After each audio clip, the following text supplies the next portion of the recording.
Here's another day in the life of a 19-year-old entrepreneur. I started the morning with my core workout on an empty stomach, followed by a couple of rounds of shadow boxing. Then I had to load up the computer for a few hours, done some email marketing, Instagram content, etc. Gathered up some Canadian hand wrap orders to go. Then after a few hours work, my reward was a big lovely breakfast. A big protein pancake topped with Greek yogurt, berries, cinnamon and drenched in honey, paired with a homemade chai latte which I sweetened with maple syrup. Spent another hour or so on the computer as I let this meal digest before jiu-jitsu training. Done 30 minutes of sparring at the end of class and the haircut is looking like it's about to come out. When I got home I threw on my favourite meal ever, sweet potato and eggs. Get some melted mixed cheddar on there as well and plenty of salt. I paired it with some mango as well. I don't know if you meant to eat the skin or not, but I do. Can we just acknowledge that runny yolk for a second?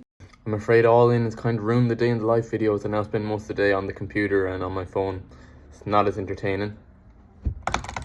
After a couple hours I did leave the house again though. I had to go to some office regarding the all-in takeover of Canada, allinapparel.ie going worldwide. I was then passing a Tim Hortons on my way to a shop, had to pick up a new suggestion, a white hot chai that I'd done a review on it. It was unreal. Also had my daily apple. I just need to get meat for this week's dinner in the shop. Less than $16 and this will do me 6 dinners. That's cheaper than 1 sandwich. When I got home I marinated my chicken thighs for dinner, made a 1-pot honey soy chicken rice and veg. I decided to add cinnamon for a change and I can tell you it was the missing ingredient. I also used my apple honey instead of normal honey, just complemented perfectly with the cinnamon. Absolute treat it went down. Of course this is my Tuesday pre-sparring meal and Wednesday post-training meal. I said my Holy Souls November chaplet on the bus on the way to the gym. My hot pink hand wraps were the choice of the day. However I was in a rush after warming up and I'd put them on backwards. Typical, but sure, looked slightly less good doing it. And you wouldn't believe I managed to get blood on my pink do-rag. How did I even do this? I don't know. But I had some mango mandatory electrolytes afterwards before hopping on the assault bike for some fun. I'd done my core robustness and bag rounds after the bike today for a change. Then once I finally got wrapped up, I had a banana and 2 kiwis to support a good night's sleep. I had a shower, then headed home, done some reading on the bus on the way home. Another while spent doing computer work before bed, and that was a day in my life.